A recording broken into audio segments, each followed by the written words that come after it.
આજરોજ રાજકોટ મહાનગરપાલિકાની સ્ટેન્ડિંગ કમિટીની બેઠક હતી। આ બેઠકની અંદર કુલ 57 દરખાસ્તો રાજકોટના 18 વોર્ડના વિકાસ કામોની કુલ 57 દરખાસ્તો હતી। કુલ 57 દરખાસ્તોમાંથી એક દરખાસ્તને પેન્ડિંગ રાખવામાં આવેલ છે, બાકીની તમામ દરખાસ્તોને મંજૂર કરવામાં આવેલ છે।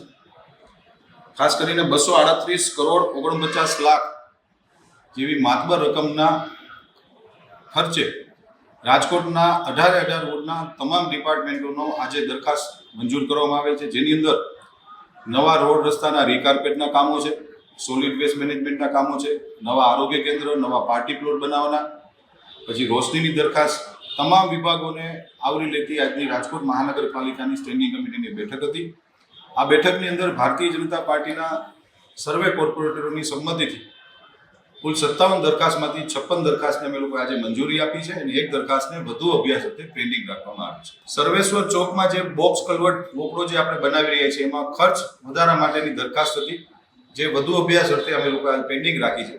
જે એજન્સીને કામ આપ્યું છે અને ખર્ચ વધારો માંગવામાં આવ્યો છે, પરંતુ જ્યાં સુધી જે ખર્ચ વધારાનું જસ્ટિફિકેશન ન થાય ત્યાં સુધી એ દરખાસ્તને અમે લોકોએ હાલ પૂરતી પેન્ડિંગ રાખી છે। આવાસ યોજનાની અંદર ક્યાંક ને ક્યાંક આપણે જોઈએ છીએ કે આવાસો ભાડે અપાઈ જતા હોય છે, આવાસોની અંદર ઘણી બધી વખત રેન્ટ ઉપર દેવાઈ જાય છે અથવા કોઈ બિનઅધિકૃત રીતે પણ એ લોકો અંદર જતા હોય છે।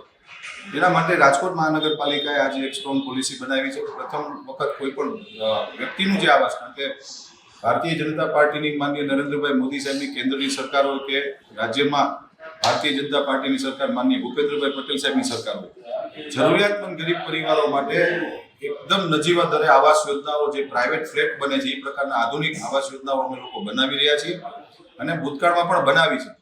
પરંતુ ક્યાંક ને ક્યાંક એ આવાસ યોજનામાં જે વ્યક્તિને લાગે છે એ જાતા નથી અને પછી ભાડે દઈ દે છે અને સ્થાનિક લેવલે ક્યાંક ને ક્યાંક વિરોધ આવતો હતો। એના માટેની આજે મેં પોલિસીની એક દરખાસ્ત હતી કે પ્રથમ વખત કોઈ ભાડુઆત પકડાશે તો 5,000 રૂપિયા મકાન માલિકને દંડ કરવામાં આવશે, બીજી વખત 10,000, ત્રીજી વખત 25,000 અને ચોથી વખત જો એમાં સુધારો કંઈ નહીં થાય તો એ આવાસ મહાનગરપાલિકા પોતાના હસ્તક જપ્ત કરી લેશે એની એક દરખાસ્ત હતી।